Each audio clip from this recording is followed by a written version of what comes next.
সহকর্মীবৃন্দ, সহযোদ্ধা ভাইয়েরা আমার, আজকে আপনারা আমাকে বিপুল ভোটের ব্যবধানে নির্বাচিত করেছেন। এই নির্বাচন একটি গণতান্ত্রিক পদ্ধতিতে নির্বাচন অনুষ্ঠিত হয়েছে।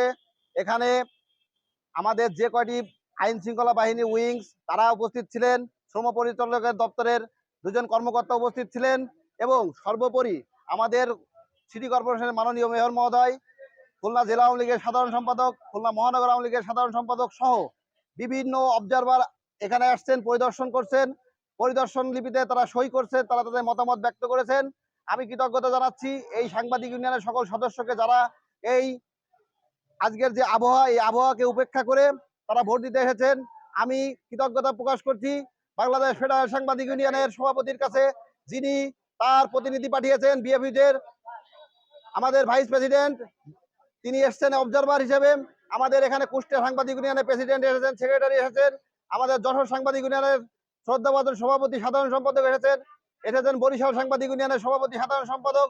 আমাদের এই নির্বাচন একটি স্বচ্ছ প্রক্রিয়ার ভিতরে এই নির্বাচনটি অনুষ্ঠিত হয়েছে।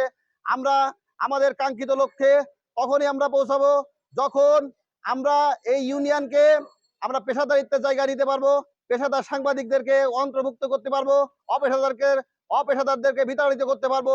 এই বিতরণের মধ্য দিয়ে আমরা আমাদের কাঙ্ক্ষিত লক্ষ্যে পৌঁছাবো। আমরা চিরকৃতজ্ঞ এই পেশাজীবী সাংবাদিক সুরক্ষা মঞ্চের প্রতি, সুরক্ষা মঞ্চের আহ্বায়ক সহ সকল নেতৃবৃন্দের প্রতি।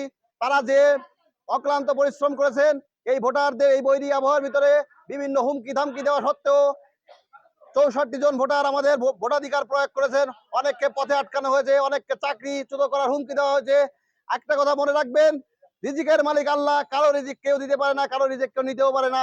যতক্ষণ পর্যন্ত আপনার যেখানে রিজিক আছে সেখানেই আপনি থাকবেন। অতএব হুমকি ধামকি দিয়ে কোনো লাভ নাই। মানুষ এখন অনেক সচেতন। এখন একটা মিডিয়া যাবে, আরো অনেক মিডিয়া আসবে, সেই মিডিয়ায় আপনারা কাজ করবেন। সর্বোপরি আপনাদেরকে আরো জ্ঞাত করতে চাই, কল্যাণ ট্রাস্টে যে অনিয়ম, যেভাবে স্বজনপ্রীতি হয়েছে, এগুলো সব খতিয়ে দেখা হবে এবং এর পরবর্তী ব্যবস্থা ইনশাল্লাহ গ্রহণ করব। আপনাদের সবাই সহযোগিতা কামনা করছি। সকলকে ধন্যবাদ জানিয়ে আমি সকল সাংবাদিকের পাশে আছি। আপনাদের সমর্থন আমি বিগত সময়ে পেয়েছি, বর্তমান সময়ে পেয়েছি এবং আগামীতেও আপনাদের সমর্থন নিয়ে ইনশাল্লাহ এগিয়ে যাব। সকল অনিয়ম দূর করা হবে এই বলে আমি আমার সংক্ষিপ্ত বক্তব্য এখানে শেষ করছি। জয় বাংলা, জয় বঙ্গবন্ধু, জয় হোক বাংলার মেহনতি সাংবাদিক সমাজের। আল্লাহ হাফেজ।